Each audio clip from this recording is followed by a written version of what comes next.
ಅದೇ ರಾಗ ಅದೇ ಹಾಡು ಪಾರ್ಟ್ 2. ಎಲ್ರಿಗೂ ವೆಲ್ಕಮ್ ಗೈಸ್. ತುಂಬ ಒಬ್ಬೊಬ್ರು ಪಾರ್ಟ್ 2 ಮಾಡಿರಿ, ಇನ್ನೊಬ್ರು ಹೇಳತ್ತಿದ್ರು ಡೈರೆಕ್ಟ್ ಇವ್ರು ಅದಾರ ಅವ್ರ ಬಗ್ಗೆ ಮಾಡಿರಿ ಅಂತ. ಸೊ ಅದಕ್ಕೆ ಮಾಡಾಕತ್ತೇನಿ. ಸೊ ನೀವು ಕೇಳೋದು ಹೆಚ್ಚ ನಾ ಮಾಡೋದು ಹೆಚ್ಚ ಅಂತ ವಿಡಿಯೋ ಸ್ಟಾರ್ಟ್ ಮಾಡೋಣ್ರಿ. ಬರ್ರಿ. ಹರ್ಷ ಹನುಮಾನ ಭಕ್ತ ಇವ್ರ.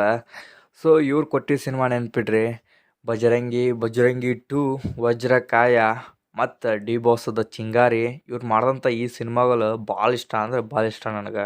ಏನು ಕ್ರಿಯೇಟಿವಿಟಿ ಓಡಿಸಿ ಮಾಡ್ಯಾರಂತ ಈ ಸಿನಿಮಾ ನನಗೆ ಭಾಳ ಇಷ್ಟ. ಬಟ್ ಇವ್ನು ಬಿಟ್ಟು ಕೆಲವೊಂದು ಸಿನಿಮಾ ಮಾಡ್ಯಾರ, ನೆನಪಿಟ್ಕೊಳ್ರಿ. ಈಗೀಗ ಬಾಗಿ 4 ಟೈಗರ್ ಶ್ರಾಫ್ ಅವ್ರ ಜೊತೆ. ಆ್ಯಕ್ಚುಲಿ ಈ ಸಿನಿಮಾ ಯಾರಿಗೂ ಇಂಟ್ರೆಸ್ಟ್ ಇಲ್ಲ, ಬಿಕಾಸ್ ಆಫ್ ಇದು ಟೈಗರ್ ಶ್ರಾಫ್ ಅವ್ರ ಸಿನಿಮಾ, ಹರ್ಷ ಅವ್ರ ಸಿನಿಮಾ ಅಂತಲ್ಲ. ಹಾಗೆ ಭೀಮಾ. ಸೊ ಆ್ಯಕ್ಚುಲಿ ಇವೆರಡು ಫಿಲ್ಮ್ ನಾನು ನೋಡಿಲ್ಲ, ಯಾಕಂದ್ರೆ ಅವು ನೋಡದೇ ಇರೋದು ಮಾತಾಡೋದು ಭಾಳ ತಪ್ಪಾಕೈತಿ. ಯಾಕಂದ್ರೆ ನೋಡ್ಬೇಕನ್ನೋ ಹಂಗೆ ಇಲ್ಲೇ ಇಲ್ಲ ಸಿನಿಮಾ. ಅವು ಬಿಟ್ಟಂತ ಇದು ಅವು ಇಂಟ್ರೆಸ್ಟಿಂಗ್ ಆಗೇ ಇರಲಿಲ್ಲ. ಸೊ ಅದಕ್ಕಾಗಿ ನೋಡಿಲ್ಲ ಆ್ಯಕ್ಚುಲಿ. ಅದಾದ್ಮ್ಯಾಗ ಕನ್ನಡಕ್ಕೆ ಸ್ವಲ್ಪ ವೇದ, ಸ್ವಲ್ಪ ಶಿವಣ್ಣಗ ಎಲ್ಲೋ ಸ್ವಲ್ಪ ಮಿಸ್ ಹೊಡಿತಂತ ಅನಿಸ್ತು. ಬಟ್ ಕೆಲವು ಜನಕ್ಕೆ ಅದು ಇಷ್ಟ ಆಯ್ತು, ಸ್ವಲ್ಪ ಜನಕ್ಕೆ ಇಷ್ಟ ಆಗಿಲ್ಲ. ಸ್ವಲ್ಪ ಮಿಕ್ಸ್ ರೆಸ್ಪಾನ್ಸ್ ಬಂತು. ಅದು ಬಿಟ್ಟರೆ ಇವರು ಮಾಡಿದ್ದು ಸೀತಾರಾಮ್ ಕಲ್ಯಾಣ ಹೋದಲ್ರಿ. ಬಟ್ ಇವೇನು ಅದಾವಲ್ಲ ಎಲ್ಲ ಸ್ಟೋರಿ ಸ್ವಲ್ಪ ಸೇಮ್ ಸ್ಟೋರಿ ಆಕ್ಕಾವ. ಬಟ್ ಡಿಫ್ರೆಂಟ್ ಸ್ಕ್ರೀನ್ ಪ್ಲೇ ಬರ್ದಿದ್ದಕ್ಕೆ ಕೆಲವೊಂದು ವರ್ಕ್ ಆಗ್ಯಾವ. ಆದ್ರೆ ಕೆಲವೊಂದು ಅದನ್ನು ರಿಪೀಟ್ ಮಾಡ್ಯಾರಲ್ಲ, ಅವೆಲ್ಲ ಸ್ವಲ್ಪ ಹೊಡೆದು ಕೊಟ್ಟಾವ. ಈಗ 3 ಸಿನಿಮಾ ಬ್ಯಾಕ್ ಟು ಬ್ಯಾಕ್ ಸೋತಾವ ಅವರು. ಆ್ಯಕ್ಚುಲಿ ಕನ್ನಡದಿಂದ ಸ್ಟಾರ್ಟಿಂಗು ವೇದ ಸೋತ್ರ, ಆಮ್ಯಾಗ ತೆಲುಗುದಾಗ ಭೀಮಾ ಸೋತೈತಿ, ಈಗ ಮಣ್ಣು ಬಂದಂಥ ಬಾಗಿ 4. ಸೊ ಗೊತ್ತಿಲ್ಲ ಯಾವಾಗ ಮತ್ತೆ ಕನ್ನಡಕ್ಕೆ ಬಂದು ಸಿನಿಮಾ ಮಾಡ್ತಾರಂತೂ ಗೊತ್ತಿಲ್ಲ. ಸೊ ಮಾಡಿರಿ ಸಿನಿಮಾ, ಮಾಡಾಕೇನು ಬೇಡ ಅನ್ನೋದಿಲ್ಲ. ಬಟ್ ಡಿಫ್ರೆಂಟ್ ಸ್ಟೋರಿ, ಚೆನ್ನಾಗಿರೋ ಒಂದು ಸ್ಕ್ರೀನ್ ಪ್ಲೇ ಇಟ್ಕೊಂಡು ಮಾಡಿರಿ ಅಂತ ಕೇಳ್ತೇನೆ ರೀ. ನಂದ ಕಿಶೋರ್. ಆ್ಯಕ್ಚುಲಿ ಇವರು ಭಾಳ ಮಾಡ್ಕೊಂಬಂದಿದ್ದು ರೀಮೇಕ್ ಸಿನಿಮಾ.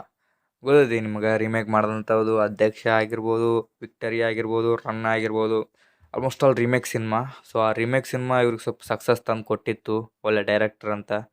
ಆ್ಯಕ್ಚುಲಿ ಹೌದು ರೀ. ಆಮ್ಯಾಗ ರೀಮೇಕ್ ಅನ್ನೋದು ಆಲ್ಮೋಸ್ಟ್ ಆಲ್ ಹೋಯ್ತಲ್ಲ, ಅವಾಗ ಇವರು ಓನ್ ಸ್ಕ್ರೀನ್ ಪ್ಲೇ ಅಥವಾ ಓನ್ ಸ್ಟೋರಿ ಇಟ್ಕೊಂಡು ಮಾಡಾಕತ್ರ ಯಾವ ಥರ ಸಿನಿಮಾ ಮಾಡ್ತಾರಂತ ಒಂದನೇ ಸಿನಿಮಾದಾಗ ತೋರಿಸಿದ್ರು. ಅದು ಪೊಗರು. ಗೊತ್ತೈತಿ ನಿಮ್ಮ ಪೊಗರು ಬಗ್ಗೆ ಯಾವ ಥರ ಸಿನಿಮಾ ಇತ್ತಂತ. ಆ್ಯಕ್ಚುಲಿ ನೀವು ಕಮೆಂಟ್ ಹಾಕ್ಬಿಡ್ರಿ, ಅದು ಹೆಂಗಿತ್ತು, ನಿಮ್ಗೆ ಹೆಂಗೆ ಅನಿಸ್ತು ಅಂತ. ಅದಾದ್ಮ್ಯಾಗ ರಾಣಾ, ಶ್ರೇಯಸ್ ಮಂಜು ಅವ್ರ ಜೊತೆ ರಾಣಾ ಮಾಡಿರ. ಆ್ಯಕ್ಚುಲಿ ಆ ಫಿಲ್ಮು ನಾನು ನೋಡಿಲ್ಲ. ಪೊಗರು ನೋಡೇನಿ, ಬಟ್ ರಾಣಾ ನೋಡಿಲ್ಲ. ಯಾಕಂದ್ರೆ ಗೊತ್ತೈತಿಲ್ಲ ನಿಮ್ಗೆ, ನನಗೆ ಸಿನಿಮಾ ಸ್ವಲ್ಪ ಅಟ್ರಾಕ್ಟಿವ್ ಆದ್ರೆ ನೋಡ್ತೀನಿ ನಾನು, ಇಲ್ಲಾಂದ್ರೆ ಸುಮ್ಮ ಟೈಮ್ ವೇಸ್ಟ್ ಮಾಡೋದು ಏನಕ್ಕಂತ ನೋಡಿಲ್ಲ. ಈಗ ಮೋಹನ್ ಲಾಲ್ ಅವ್ರ ಜೊತೆಗೆ ಋಷಭ ಸಿನಿಮಾ ಮಾಡತ್ತಾರ. ಆ್ಯಕ್ಚುಲಿ ರಿಲೀಸ್ ಡೇಟು ಗೊತ್ತಿಲ್ಲ, ನೋಡೋನು. ಬಟ್ ಸೌತ್ ಮಲಯಾಳಂದಾಗ ಚೆನ್ನಾಗಿ ಏನು ಹೆಸರು ಮಾಡಿದ್ರೆ ಅವಾಗ ನೋಡಕ್ಕೆ ಬರೋದಂತ ಹೋಗಿ ಅಂತ ತಿಳ್ಕೊಂಡೇನಿ. ಅಲ್ಲಿ ಏನು ಮಾಡ್ತಾರಂತ ಗೊತ್ತಿಲ್ಲ. ಇವ್ರು ಮಾಡಿದಂಥ ರೀಮೇಕ್ ಸಿನಿಮಾ ಬಿಟ್ರೆ ಇವ್ರು ಏನು ಓನ್ ಸ್ವಮೇಕ್ ಮಾಡ್ಯಾರಲ್ಲ, ಅವೆಲ್ಲ ಹಲ್ಲ ಹಿಡ್ದು ಹೋಗ್ಬಿಟ್ಟಾವ್ರಿ. ಸೊ ಇಷ್ಟ ಇವ್ರ ಬಗ್ಗೆ. ಆಮೇಲೆ ನಮ್ಮ ಚಂದ್ರು ಅವರು ಫಸ್ಟ್ ವಿಡಿಯೋದಾಗ ಸೇರಿಸ್ಬೇಕು ಅನ್ಕೊಂಡಿ, ಬಟ್ ಬೇಡ, ಸ್ವಲ್ಪ ಅದು ಲೆಂತಿ ಆಗತೈತೆ ರೀ. ಇನ್ನೂ ಲೆಂತಿ ಆಕೈತಂತ ಬಿಟ್ಟಿನಿ ರೀ. ಚಾರ್ಮಿನಾರ್, ತಾಜ್ ಮಹಲ್, ಹಾಗೆ ಮೈಲಾರಿ ಸ್ವಲ್ಪ ಜನಕ್ಕೆ ಇಷ್ಟ ಆಗ್ತಾವೆ ಈ ಥರ ಫಿಲ್ಮ್. ಸೊ ಅವ್ರವ್ರ ಅಭಿಪ್ರಾಯ. ಬಟ್ ಇವು ಬಿಟ್ಟರೆ ಭಾಳ ಸಿನಿಮಾ ಮಾಡ್ಯಾರ ಇವರು. ಆ್ಯಕ್ಚುಲಿ ಮಲೆ ಮಾಡ್ಯಾರ. ಮಲೆದಾಗ ಏನಾದ್ರವನ್ನ ಅಂತ ಗೊತ್ತಾಗಿಲ್ಲ, ಆ ಥರ ಮಾಡ್ಯಾರ ಮಲೆ. ಐ ಲವ್ ಯು, ಕಬ್ಜಾ, ಅದಾದ್ಮೇಲೆ ಈ ಕಬ್ಜಾ 2, ಇನ್ನೂ ಭಾಳ ಸಿನಿಮಾ ಮಾಡ್ತಾರೆ. ಆ್ಯಕ್ಚುಲಿ ಚಂದ್ರು ಅವ್ರು ಏನು ಗೊತ್ತಾ ನಿಮ್ಗೆ, ಬೇರೆದಾರ ಏನು ಹೇಳ ನಾನು, ಅವ್ರು ಓನ್ ಸಿನಿಮಾನ ಇಟ್ಕೊಂಡು ಬೇರೆ ಕಾಪಿ ಮಾಡ್ತಾರೆ ಅವ್ರು. ಬಟ್ ಇವ್ರು ಹಂಗಲ್ಲ, ಇವ್ರು ಬೇರೆ ಸಿನಿಮಾ ತೊಗೊಂಡು ಕಾಪಿ ಮಾಡಕ್ಕೆ ಹೋಗ್ತಾರೆ. KGF ಮಾಡಕ್ಕೆ ಹೋಗಿ ಕಬ್ಜಾ ಮಾಡ್ಯಾರ. ಇನ್ನೊಂದು ಅವ್ರಿಗೆ ಬಂದಿಲ್ಲ ಮನಸ್ಸಿನಾಗ, ಕಾಂತಾರ ಆ ಥರ ಸಿನಿಮಾ ಮಾಡ್ತೀನಿ ಅಂತ ಕಾಸು ಯಾವ ಥರ ಸಿನಿಮಾ ಮಾಡ್ತಾರೋ ಗೊತ್ತಿಲ್ಲ. ಬಟ್ ಆ ಥರ ಯೋಚನೆ ಬರದೇ ಇರಲಿ ಅಂತ ನಾನು ಕೇಳ್ತೀನಿ.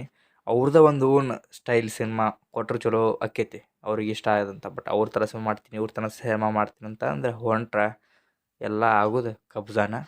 ಸೊ ಇಷ್ಟ ಹೇಳಕ್ಕೆ ಇಷ್ಟಪಡ್ತೀನಿ.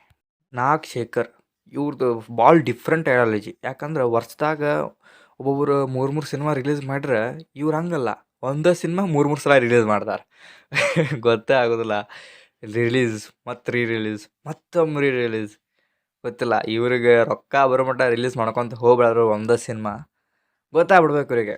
ಒಂದನೇ ಸಲ ರಿಲೀಸ್ ಮಾಡಿದಾಗ ಆಡಿಯನ್ಸ್ ನೋಡಿಲ್ಲ, ನಂಗೆ ಥಿಯೇಟ್ರ್ ಸಮಸ್ಯೆ ಆಯ್ತು ಅಂದಾಗ ನಿಮ್ಗೆ ಸಿಕ್ಕಂಥ ಥಿಯೇಟ್ರನ್ನ ಎಷ್ಟು ಜನ ನೋಡ್ತಾರೋ ಅನ್ನೋದು ನಿಮ್ಗೆ ಗೊತ್ತಾಗ್ಬಿಡ್ಬೇಕು. ಅದು ನನಗೆ ಥಿಯೇಟ್ರ್ ಸಿಕ್ಕಿಲ್ಲ, ಅದರಿಂದ ನನ್ನ ಸಿನಿಮಾ ಓಡಿಲ್ಲ.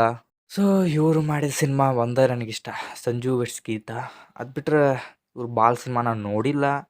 ಹಾಗೆ ಕೆಲವೊಂದು ಸಿನಿಮಾ ನೋಡಿದರೂ ಅಷ್ಟು ಮನಸ್ಸಿಗಿಲ್ಲ. ಅದಕ್ಕೆ ಇವ್ರ ಬಗ್ಗೆ ಭಾಳ ಹೇಳಕ್ಕೆ ಹೋಗುವುದಿಲ್ಲ. ಒಂದೇ ಲವ್ ಸ್ಟೋರಿ ಇಟ್ಕೊಂಡು ಮಾಡಕತ್ ಬಿಡಾರ ಅವರು ಸಿನಿಮಾ, ಆ ಥರದ ವ್ಯಕ್ತಿ. ಸೊ ಡಿಫ್ರೆಂಟ್ ಸ್ಟೋರಿ ಇಟ್ಟು ಮಾಡಿರಿ, ಆಮೇಲೆ ಒಂದು ಸಿನಿಮಾ 20 ಸಲ ರಿಲೀಸ್ ಮಾಡುವಂತ್ರೆ ಅಲ್ವಾ. ಸೊ ಇದಾಗಿತ್ತು ಗಾಯ್ಸ್ ಇವತ್ತಿನ ವಿಡಿಯೋ. ಏನಾದರೂ ಸ್ವಲ್ಪ ತಪ್ಪಾಗಿದ್ರೆ ಹೊಟ್ಯಾಗ ಹಾಕ್ಕೋರಿ, ಇಷ್ಟ ಹೇಳಕ್ಕೆ ಬರ್ತೈತೆ ನಾನು. ಸೊ ಇದು ರಿಯಾಲಿಟಿ ಆಫ್ ಡೈರೆಕ್ಟರ್ಸ್. ಮತ್ತೆ ಸಿಗ್ತೀನಿ ಗಾಯ್ಸ್, ಇದೇ ಥರ ನೋಡ್ತಾ ಇರಿ. ಸೊ ವಿಡಿಯೋ ಯಾರು ಕೊನೆವರೆಗೂ ನೋಡಿದ್ರೆ ಪ್ಲೀಸ್ ಸಬ್ಸ್ಕ್ರೈಬ್ ಮಾಡಿಕೊಂಡು ಸಪೋರ್ಟ್ ಮಾಡಿರಿ. ಇದೇ ಥರ ವಿಡಿಯೋ ಇನ್ನಷ್ಟು ಜಾಸ್ತಿ ಮಾಡ್ತೀನಿ. ಸೊ ಮತ್ತೆ ಸಿಗ್ತೀನಿ. Signing off Karthik.